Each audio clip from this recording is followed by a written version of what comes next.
The first thing that I share with him is that he got his doctorate from Delhi University, and I am by birth a proud Delhiwala, as we say. So that is something common between the two of us. Another common factor is that he was an educationist all his life. I was an educationist for a brief period in my life before I decided to jump the ship and become a diplomat. But then I discovered that more than these factors of where he was born or where I was born, or what line of profession he adopted for his life and what line of profession I eventually took for myself, there is this element of concern for humanity that has been described by so many speakers as the element of being a humanist. And I would like to take you back a little on a journey into history.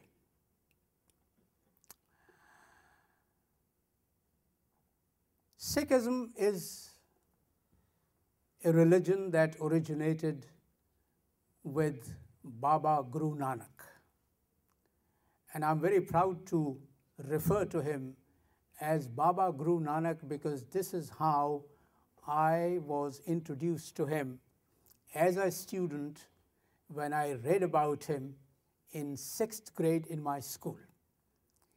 And I often wonder about the decline, the degeneration that I have noticed in the educational standards of Pakistan, in the syllabi that is now being taught in Pakistani schools, and the syllabi that used to be taught when I was a school-going student.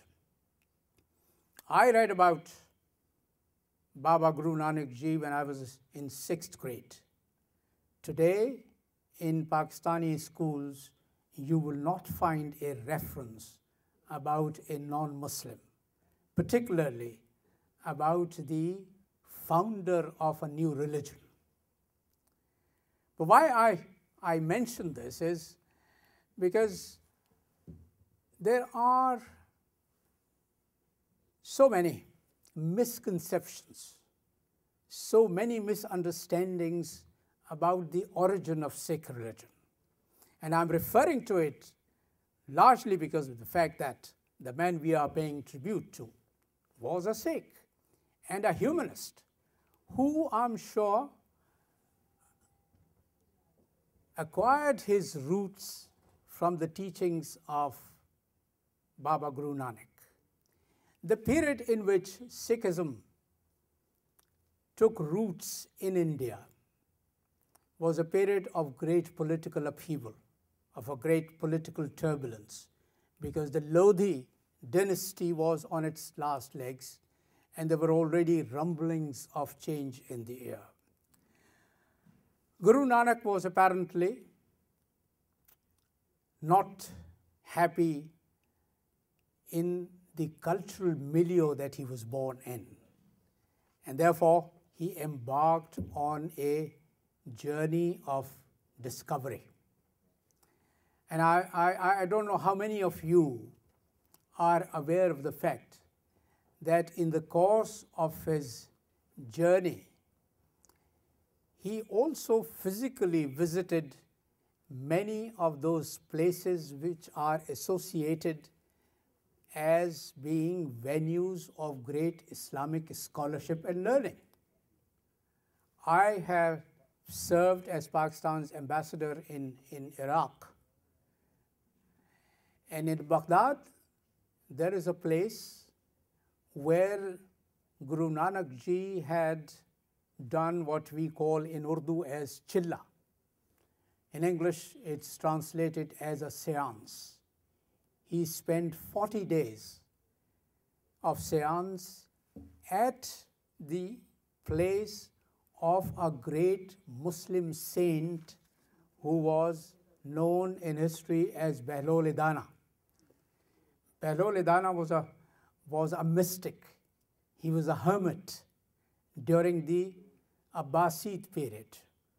And one of the anecdotes associated about him says that one day he was found rummaging in a graveyard. He was picking up old skeletons. So the police of the caliph caught him and brought him to the caliph. And the caliph asked him what was he doing? Why was he going through these skeletons and skulls in the graveyard?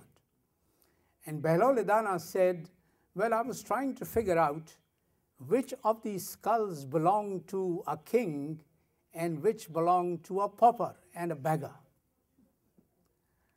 This was the kind of man who inspired Guru Nanak Ji. And from there began the tradition of humanism.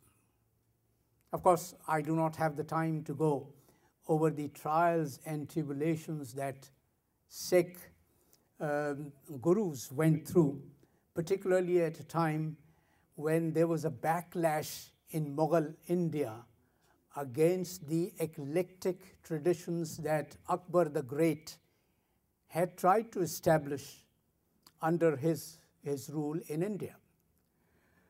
To cut a long story short,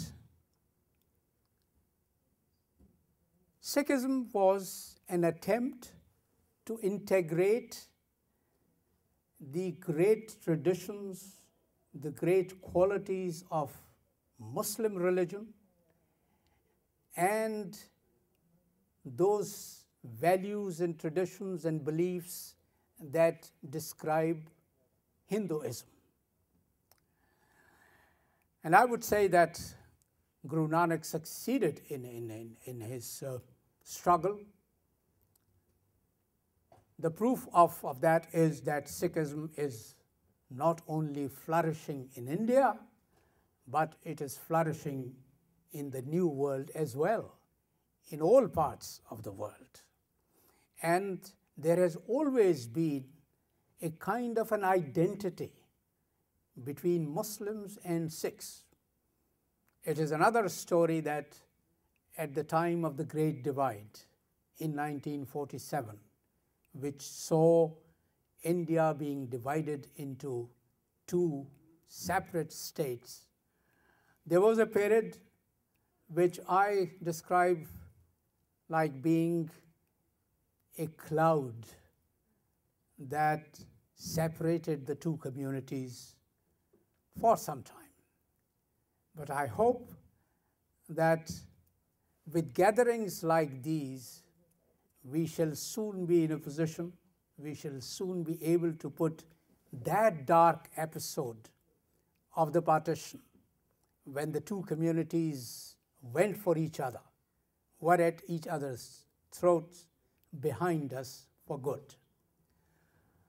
I'm so happy, I'm so grateful to all of you, particularly to my friend Dr. Agha Saeed, to the organizers of Pakistan American Democratic Foundation, that they gave me the honor to deliver the keynote address at a tribute that we have all gathered here to pay to a great humanist.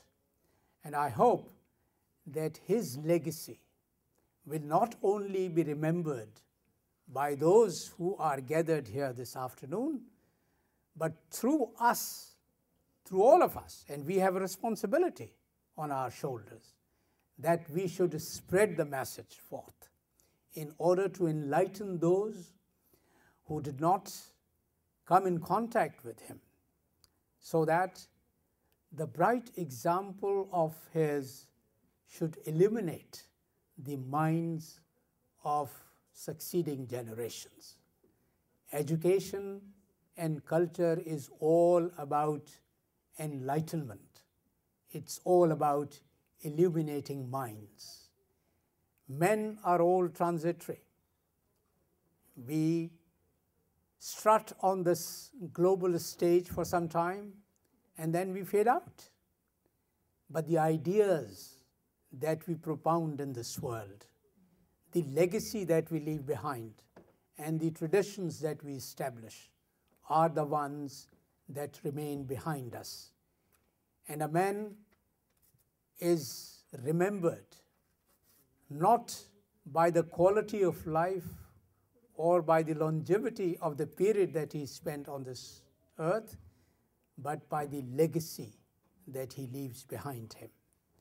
I'm grateful for the patience of your listening, and I hope that I'll have the pleasure of addressing an eclectic, a devoted, and a thoughtful audience like yourselves. Thank you very much.